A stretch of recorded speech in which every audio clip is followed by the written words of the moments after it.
GoVols247 Podcast, a post-game edition of the podcast. I'm Ben McKee, and I'm joined by Patrick Brown and Ryan Callahan here after Tennessee scores a program record 72 points to beat East Tennessee State 72-17. I don't know that it's okay for fellow East Tennesseans to treat each other that way, but nonetheless, I don't think Josh Heupel had a choice. Did they sing the song afterwards? Like, we don't give a what about the whole, like, how would you sing that one for this one? It seemed like Josh Heupel was pretty quick to move on to Georgia, based off of his post-game locker room comments that Tennessee football social media accounts posted.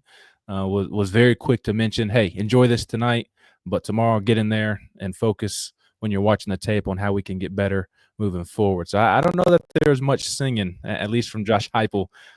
Patrick, we are live on YouTube. Appreciate everybody who is going to tune in and also listen back on the podcast. Of course, if you are listening on podcast, make sure you check our YouTube channel out, subscribe to GoVols247 on YouTube, hit the notification button. That way you know when we do go live for future references. And we are going to try and go live after every Tennessee football game this season.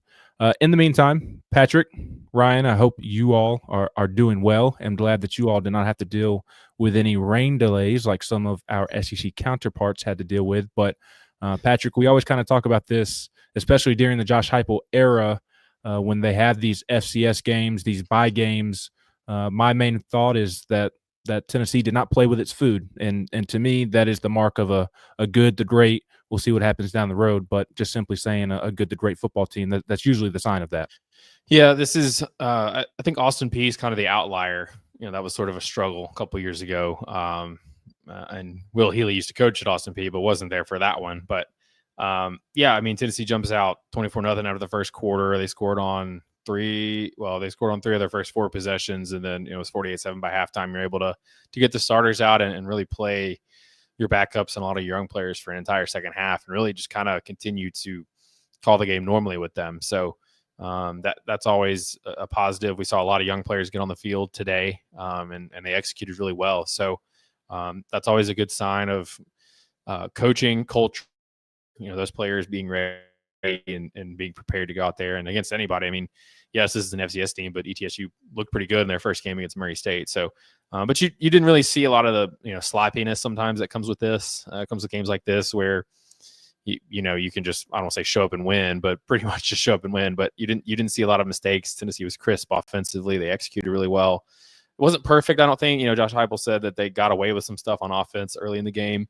They left maybe some points out there with a couple of red zone stops, or a couple of red zone situations they didn't finish. But certainly, like as you said, Ben, they came out and handled their business, and that's what you want to do against a good team. These opportunities are chances for you to maybe not play guys 60, 70, 80 snaps. A lot of the starters only played a half. A lot of them probably played a lot less than they normally would. So you should be pretty fresh going into Georgia next week, and you're able to get some young guys some experiences that can help their development in case you need them later this season, or in case you want to develop them for beyond this season. Ryan, what was your main takeaway from Tennessee? I guess I'll stick with my theme of handling its food today, and I kind of thought that East Tennessee State would give Tennessee as good of a look as possible for an FCS opponent. That is, and Tennessee just continues to impress here early on in the season. Yeah, I mean, I think the big thing is you accomplished pretty much everything that you needed to during this game. Now, Josh Heupel, to hear him talk about it at halftime, it didn't sound like he was as impressed as maybe we were. And looking at the score, you saw 48-7 at halftime. You thought, oh, this game's going about the way you would expect it to. And, there were a couple drives they didn't finish. The red zone offense, I think, still needs some work. There were a couple series there in the red zone that I thought were not executed to perfection, but they mostly accomplished what they needed to, in the sense that you come out of this game feeling pretty good about the passing game overall. And I think they got a lot of work early for Mike Matthews, for Braylon Staley, for Chris Brazzell. Obviously, Brazzell and Matthews both with a 100-yard game, and to have that and the confidence that comes with that going into SEC play, and obviously a big game next week against Georgia, I think is a big deal. And then obviously to get those young guys some reps and to have some good things to build on for for even Jake Merklinger, after he almost threw a pick six on his first attempt, he comes out, 9 of 14, threw for over 100 yards and 2 touchdowns. George McIntyre leads them on a nice scoring drive, looked pretty sharp in his time. DeJuan Morris, Justin Baker both got some work, had some productive runs. You got Jack Van Dorselaer, the freshman tight end in the end zone. Son Brame caught a couple passes. And then a lot of guys on defense obviously got tested at multiple positions. So a lot of things that you got done in this game that you wanted to, a lot of boxes that you checked. But at the end of the day, it is a win over an FCS opponent. So you got to keep the big picture view of there's still a lot more to prove, improvements to be made, because you can't just assume that what you did today is going to translate against the Georgias and the Oklahomas and the teams like that still await in the coming weeks on the schedule. So good start to have these first 2 games down and to have the offense scoring some points, but still a lot more to get accomplished. And now the question is, how is this going to translate to a tough game against Georgia, a team you haven't beaten in 9 years? We've got a couple of people hanging out with us here on YouTube. If you are listening, please feel free to drop in a comment or a question if you have any, and we'll get to those before we get out of here. We got our second look at Joey Aguilar today, Patrick. What were your thoughts there? I thought it was another clean performance, impressive given the level of opponent that Tennessee was playing, but I thought just once again, very, very impressive in his Neyland Stadium debut this week. Yeah, he said he had about 12 to 13 family members there, and he had some good stuff post game talking about. I think it was his grandmother, how she gets so into games, and he's got videos of her like yelling at referees on TV and stuff. So she probably fit right in with a lot of this fan base in terms of the passion, and obviously it was cool for them to see their son and the journey he's been on play in such a big stadium. It's in front of a big crowd. And Joey, I thought, played really well.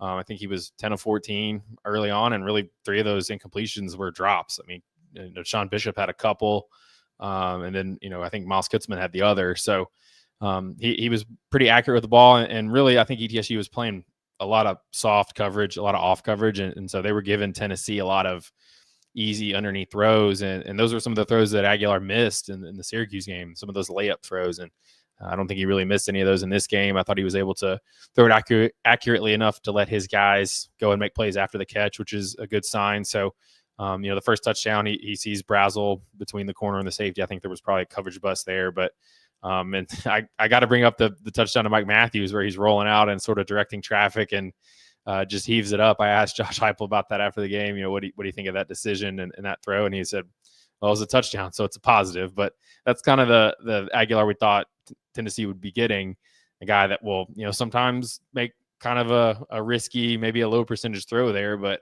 he gives this guy a chance to go make a play. Travis Smith was in the area with 2 defenders, but Matthews is able to run under it, and that was sort of a scramble drill where they both kind of broke to the same part of the field. So that's the kind of big play gung-ho mentality sometimes that Aguilar has. But I thought he made a couple of other really good plays. There was I think a 3rd and 11 he threw to Kitzelman that was in a window of coverage that was pretty good. And then the play right before half, or the drive right before half, he's getting sacked, and he's I think he was maybe parallel to the ground when he threw it, but he was you wondered if his knee went down first, but he was able to get the ball out under pressure to Chris Brazel for a first down to keep that one going too. So he maybe held the ball a little too long a couple times, but I thought it was really accurate. Offense was in a rhythm too for the most part. So again, I think he kind of picked up where he left off against Syracuse, and that's certainly a positive. So he should be going into next week with a lot of confidence as he plays his first SEC game. And Ryan, I thought it was good to see Mike Matthews get going. I think there were a couple of plays that he would like to have back from that Syracuse game, and right away you could tell that he was ready to kind of shake off what did happen in that Syracuse game. And again, just think it's a great sign for Tennessee that he's on a positive approach, more on looking like himself or what we thought he would look like going into that Georgia game. Because I think at the end of the day, Braylon Staley looked like the best receiver against Syracuse in the opener, but Mike Matthews is probably the guy with the highest ceiling in that receiver room. And if Tennessee's going to have the season that it wants to, it has to be, I think, with Mike Matthews leading the way in that receiver room. Yeah, I would agree. And I think you kind of saw Tennessee taking that approach to today's game, thinking we've got to get Mike Matthews on the same page and involved in the offense early and often, and Chris Brazzell too. And we saw Brazzell even playing into the second half. I think there was a concerted effort to get the rust knocked off any that was still there from the time they missed during preseason camp, and to have them feeling good about things, frankly, just because they haven't done it very much at all. Mike Matthews didn't really get involved more until the end of last season, really, and Chris Brazzell didn't have the first year at Tennessee that he wanted. So you want those guys, having good vibes in a game like this, where you're obviously not facing the same level of competition you're about to face in SEC play, and clearly they've got to get on the same page with Joey Aguilar too, and I think today helped with that in both areas. So yeah, definitely the type of game you wanted to see from him. The deep ball from Aguilar, that's just sort of freelancing, and I think that was the Joey Aguilar experience as much as any one play he has shown Tennessee fans so far. I think that kind of encapsulates what it's like to watch him, and you'll probably see some other moments like that the rest of the season. He's a classic no, yes kind of guy, and that is exactly what kind of play that was for him. So I think you're definitely going to see more of those.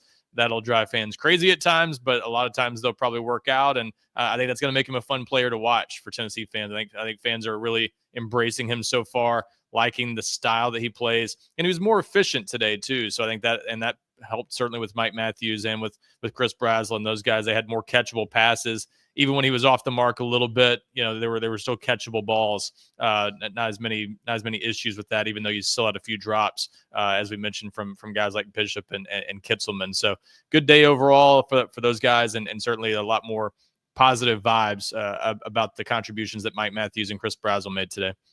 Yeah, Patrick, I thought there was really only one negative on the offensive side of the football today, and that was, aside from the fumble, and that was that David Sanders Jr.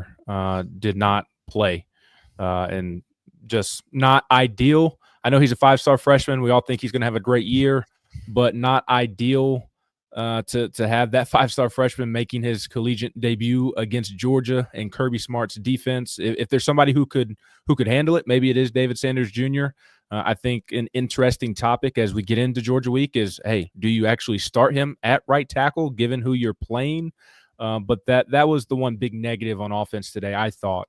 What was the word from Josh Heupel post-game about maybe why he did not play? Because that did come as a surprise Saturday morning. And it does seem like a legit situation of an upper body injury that he's managing, and they're trying to be very, very cautious with moving forward. What was the word from Josh Heupel and why he did not play, and maybe his availability as we work into Georgia week?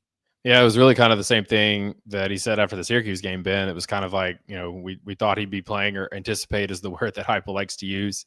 But ultimately he said the medical staff just didn't feel like it would be in Sanders' best interest or in the team's best interest to have him play. So, yeah, that's going to be a debate I'm sure will be had on our message board. We'll talk about it on our podcast too. Should they start him? Should they should they not start him? I don't know that Josh Heupel and the staff really were going to coach scared. At the same time, though, you don't want to throw your guy into the fire too early.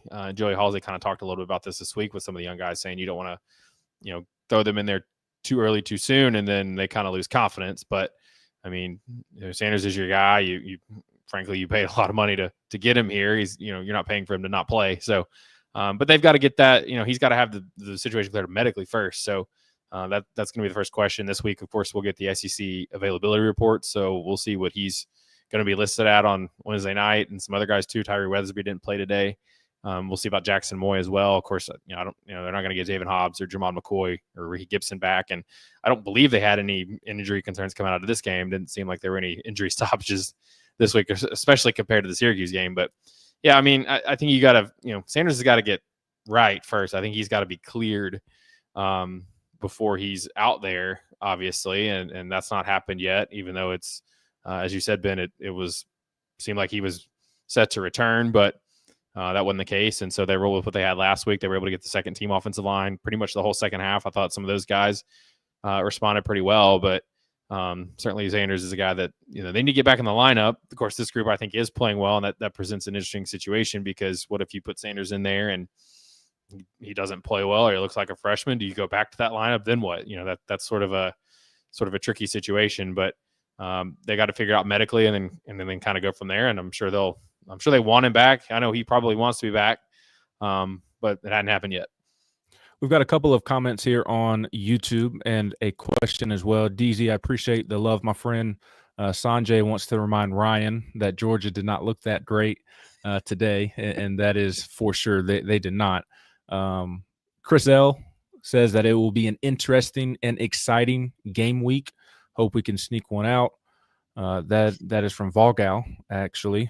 Came across on YouTube as Chris L. Volgal also wants to know if we ever heard what Jackson Moy's injury is, and I believe it's an elbow injury, certainly an arm injury. So we will see what happens there. But Ryan, when you look at what we saw on defense, and Patrick touched on the injuries that side of the ball is dealing with, and that was one of the things that we were kind of interested in seeing how the snap counts, I guess, would play out along the interior of the defensive line and also in the secondary. What were your thoughts on what we did see on the interior of the D-line and in the secondary? Because that's obviously a group that is going to be tested, and you know that Georgia will be circling Ty Redmond on their scouting report just for the simple fact that he's a true freshman. Yeah, no question. I thought it was a good day overall for the defense. It was not a dominant performance. It didn't feel like for the interior defensive line, but you had a couple guys out there, really 3 guys that you didn't have on the defensive line, including Tyree Weathersby, and I think that did impact what you saw from that group. So not the most, I didn't feel like it was the most active day we've seen from the defensive line. Joshua Josephs and some other guys showed up at times, but we've seen some games against this level of opponent where it just felt like it was TFL after TFL on defense, and they were very good on defense, didn't give up a lot, certainly in the first half, especially when the starters were in there, and you have to feel good about that, the fact that when the game was really being decided, it was 48-7 in the first half. So you still, and that touchdown, let's face it, was set up by a turnover that was picked up, a fumble picked up at the 5-yard line, not the defense giving up anything. So you essentially gave up nothing as a first team defense, and you have to feel pretty good about that even without some key players, and let's not overlook that it's both starting cornerbacks really that you're playing without, and they still have held up pretty well in coverage. So I think that bodes pretty well for their chances of continuing to absorb those losses against an SEC opponent like Georgia that's got some real talent at wide receiver. It's a bigger test, no question, but I think Colton Hood and Ty Redmond have looked the part so far, and there's reason to think they can hold up pretty well there. It's in a lot of ways. And this may be telling for how well they've filled in for those guys being out. But in some ways, the biggest question I still have about Tennessee is, can they get a consistent pass rush going against a team like Georgia? I still wonder, does Josh Josephs have enough help around him? And do they have those guys behind him, Caleb Herring, Jordan Ross, are they up to speed enough to give Tennessee the kind of pass rush it needs to not have to bring 5 or 6 guys to get to the quarterback? Because I think that's often the key in a game like that, to just constantly get pressure without having to blitz. And that's a tough thing to do against a better offensive line. So that's a big test to me for Tennessee. But I think at defensive tackle and at cornerback, they looked okay today. And that's a credit to the guys who stepped in behind them. You didn't really notice that they were playing without a few important players. A lot to like about Tennessee's offensive performance, defensive performance. I think the unit that maybe played the best today was special teams, and that was highlighted by several different guys. Jackson Ross, 1 punt, I believe, and it was a doozy. It was a typical Jackson Ross. Great job by William Wright catching it like a returner, too, not trying to play it off the bounce. That was a really smart play. D. Williams did that on a punt a couple of years ago. He may have done it a couple of times, but that's a good coaching job by Tennessee to get them to have that awareness. Absolutely. But Jackson Ross looked like Jackson Ross. Max Gilbert continues to look really strong at the beginning of his second year as the starter at kicker. But then, of course, Boo Carter was just having a field day in the open field as a punt returner. Yeah, I think I said this on our no huddle, and I might have said it in our game thread too, but he was a little bit Cordell Patterson-ish in just the way he was changing directions and almost had like a 6th and 7th sense about where return guys were.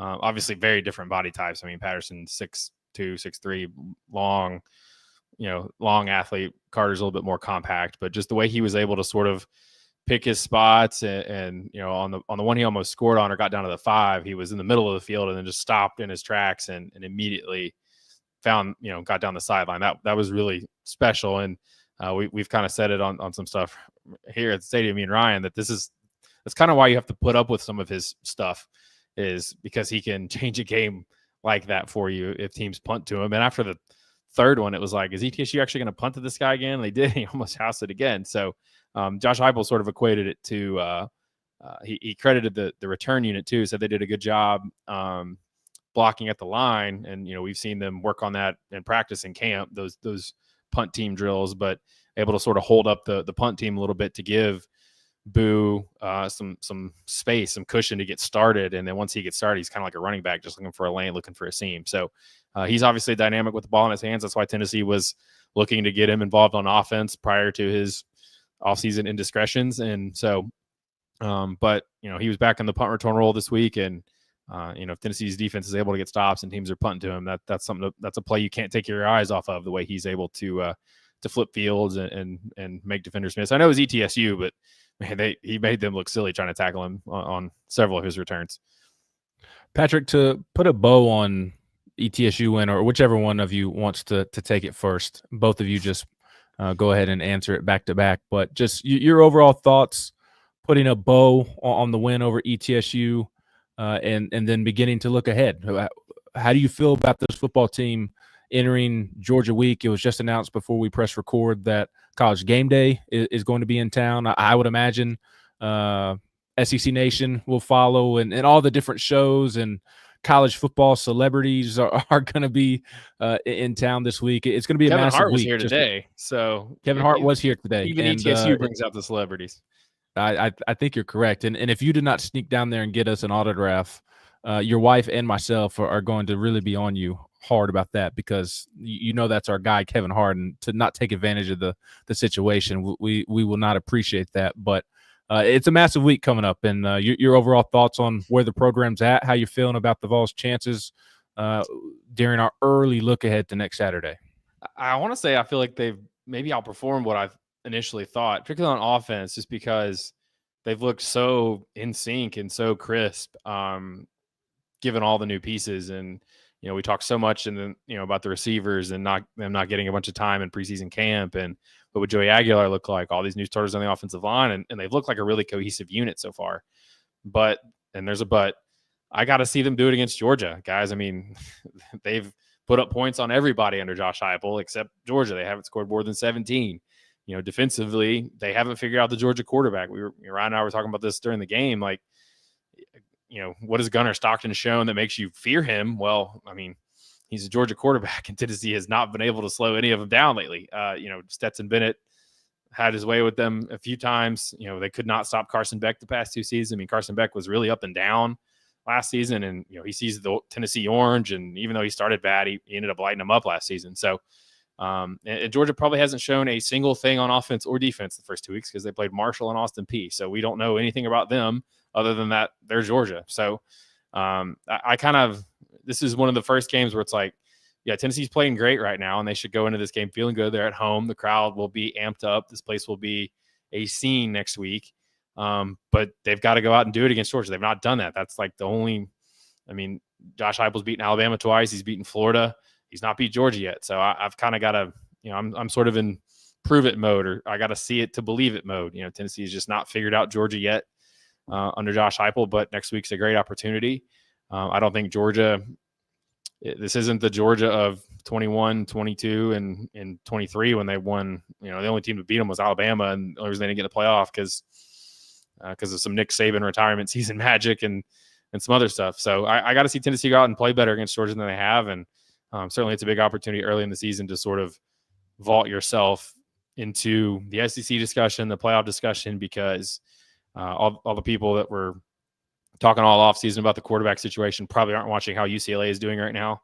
And they probably still don't believe in Tennessee just because they played Syracuse, who barely beat UConn, and ETSU. So it's another big stage for this program. This program has had some big wins on big stages, but they've also not had some great moments on big stages. So it's the first time for this team to go out there and show what it's got, and they've got to sort of get the Georgia monkey off their back. That's exactly where I'm at, Ryan, is that Tennessee has passed the eye test more than Georgia the first 2 weeks. The game's going to be in Neyland, and Neyland will do what it does. But to echo Patrick's sentiments, I'm kind of in I'll believe it when I see it mode. Yeah, we all three, when we made our game-by-game predictions going into the season, picked Tennessee to lose this game, and with good reason. The recent history in this series has not been too friendly to Tennessee. So you've got to change that. You've got to, first of all, you got to have the right mindset for this game. Players have to believe they can win this game, and we've seen that for years be an issue. I think in the Alabama game and the Florida game, at times you've not had the belief deep down under different coaching staffs, certainly, that you can win the game. So players have to be in the right frame of mind going into this one.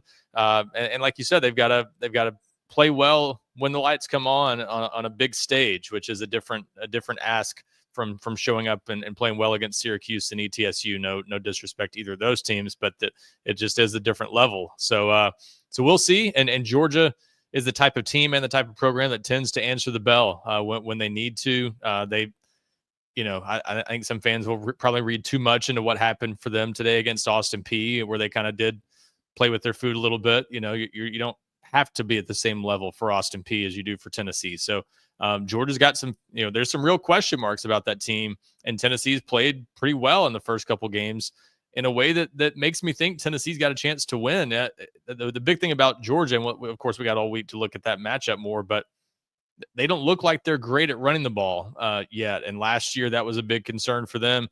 And one of the biggest concerns I would have about Tennessee right now is that defensive tackle situation.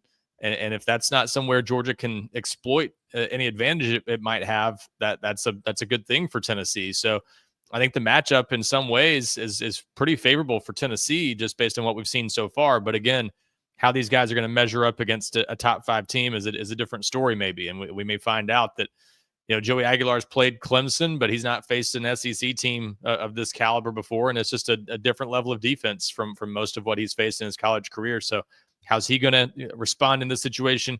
He's got to minimize his high risk plays that he tends to make.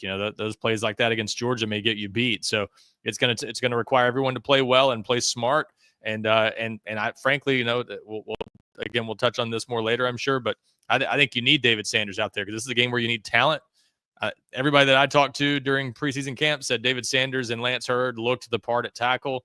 This is a game you need those, let's face it, high dollar value tackles on the field because they're going to be facing pass rushers opposite them who are just as good as them, and you got to be ready to go with your best players. So I think Tennessee needs them out there and needs them to play at their best, and it's going to take everybody doing well for Tennessee to win the game. But I maybe last year kind of convinced me a little bit more, but Tennessee kind of went toe-to-toe with Georgia for 3+ quarters in Athens, and I think that's for the players who were on that team. I think that can give you some belief going into this one that, hey, we hung with them. Now let's go win it at home.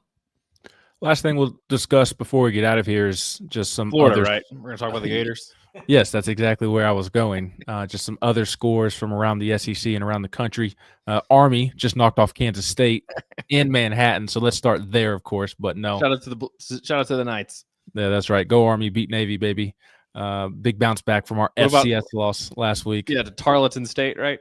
Yeah, we're past that. We're on the next week, and all that. But just your thoughts from what we've seen from around the league today. Obviously, Florida going down to South Florida. Heck of a win for future Florida coach Alex Golesh, maybe. I got a text about that like right after the kick went through. Like they're going to be upset when Florida hires Golesh. Do we trust Florida to get it right though? I mean, my joke was who's Florida's interim coach going to be when they beat the Vols in November? Yeah, the one time it looks like you'd prefer to play Florida in September.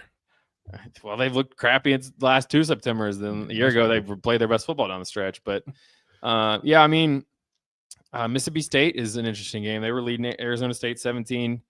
They're actually showing the Army highlights right now during that game. I definitely don't have 2 screens over here with football on. We've got Mississippi State up 17-16 now, and Oklahoma's looked better than Michigan, but still just kind of a defensive juggernaut. And but Florida, obviously the big one today in the SEC, and certainly Tennessee fans are interested in that one with what could happen. Vanderbilt's come back on Virginia Tech to go up 10 too. Yep. So, yeah, that's some team. We get 2 weeks into the season, and some games look easier, some games look harder. Every week, it's such a cliche, but it's so true. Every week in this sport is its own kind of life. So, that's just sort of just the fascinating part of it. But yeah, I mean, I don't even, Florida could be 0-10, and I don't think any Tennessee fan is going to go into that game feeling good about it just because the Gators, for whatever reason, for the better part of my life, and I'm nearing 40, just bring out the worst in the Vols no matter what. So that game's a long, long way away. Georgia is next week, and it's such a huge opportunity for Tennessee. And that's the only game. That's the only opponent and game that Tennessee needs to worry about right now. And I know a lot of fans will be ready for that when it gets here next Saturday. Yeah, there's no doubt the players and the coaches, Ryan, need to be focused on next week's game, but we can look at what Mississippi State is doing. Arizona State crawling back again. They're up 17-16 now after being up 17-0. We'll see how that game ends up. Tie game, out. yeah. Now it's a tie game, but I already thought that trip to Starkville was going to be a little trickier than people thought at the end of the night month. Game, especially with those cowbells. That's a more dangerous place to play than you think. Just ask the 2012 Vols, right? Yeah, that's right. But the State, Oklahoma, looking a little more stout than maybe we initially thought when we first looked at Tennessee's schedule. But on the flip side, I know Alabama's wearing out Louisiana Monroe right now, but just kind of encompassing week one as well. That Florida and Alabama game looks a little bit different. In addition to a couple of other games, Vanderbilt looking a bit stronger than maybe we initially thought. Yeah, and I think back to what happened last week for Tennessee too. I just think a big storyline of this season is going to be, and probably of every season going forward now in the transfer portal and NIL era, is going to be injuries, because so few teams have proven depth behind their starters. It's not like it used to be when Alabama, Georgia would lose some guys and just plug the next 5-star in and you're fine. It's not like that for really anybody now. So I think the big story is going to be just who stays healthy, who doesn't. And it could change so much week to week, just like, Tennessee not having David Sanders this week, not a big deal. If you lose a guy like that against Georgia or against Oklahoma, it's going to be a big deal. So, I think it's going to, like Patrick said earlier, it's a week to week season. Every week kind of stands on its own almost. And that's because of the opponent you play, but it's also because of the health of your team and just how guys perform week to week. And it's just there's just so much more parity throughout college football too. It's just, it feels like there are 20, 25 teams in the country capable of winning on any given day. And I don't think that was the case even 5 years ago. So it's just it's a different sport now. It's more fun in some ways. It's more chaotic. I know that drives fans crazy sometimes, but the positive is there's more reason for teams to have upside, to have optimism going into any given Saturday. And I think next week's going to be a good example of that.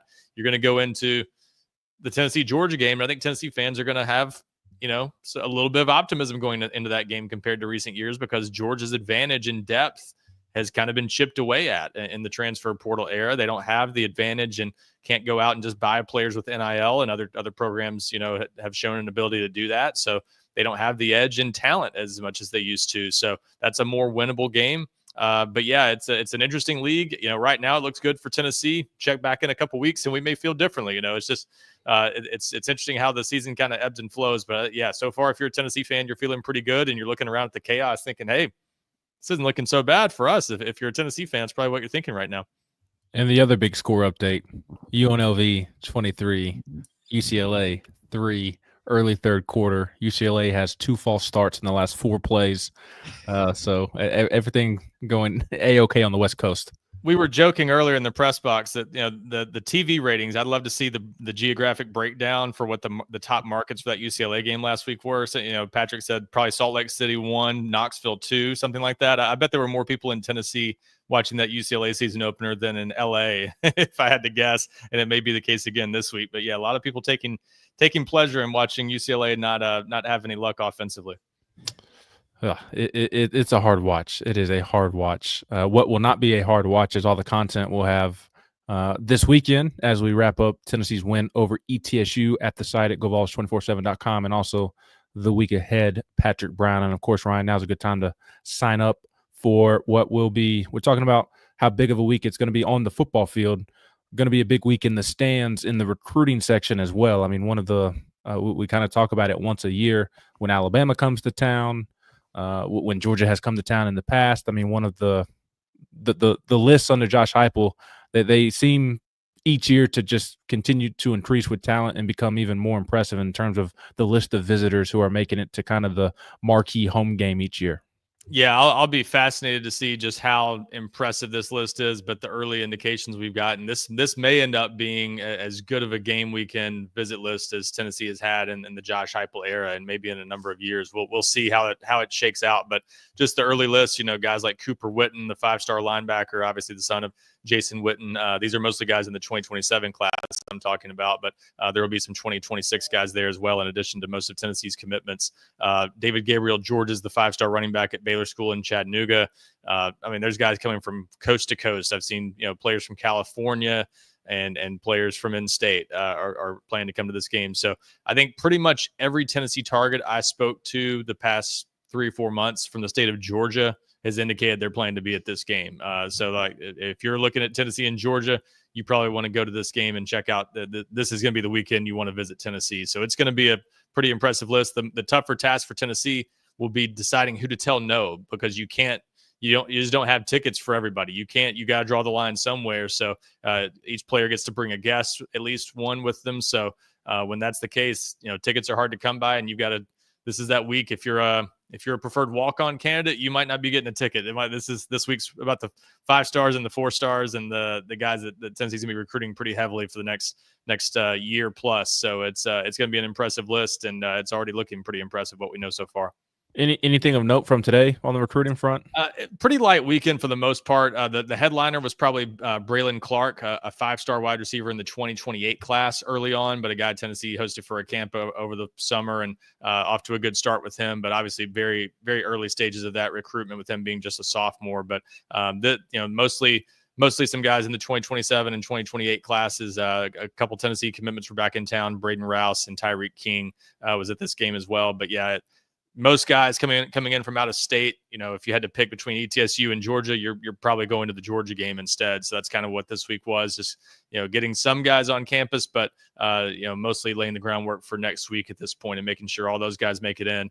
I've been told Tristan Keys, the 5-star wide receiver commitment, will be in for that one. So most of Tennessee's commitments will be in town next week. It's going to be a loaded visitor list, and college game day, it's all eyes are kind of going to be on Tennessee in the college football world, and the Vols are certainly going to look to make the most of that in recruiting.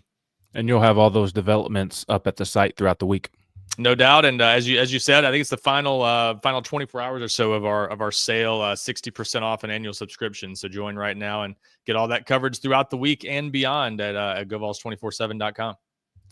It's been a good weekend for Tennessee football fans, and potentially an even greater week to come. Patrick, Ryan, thank you for your services tonight, and we'll certainly have more coverage up at the site throughout the rest of the weekend.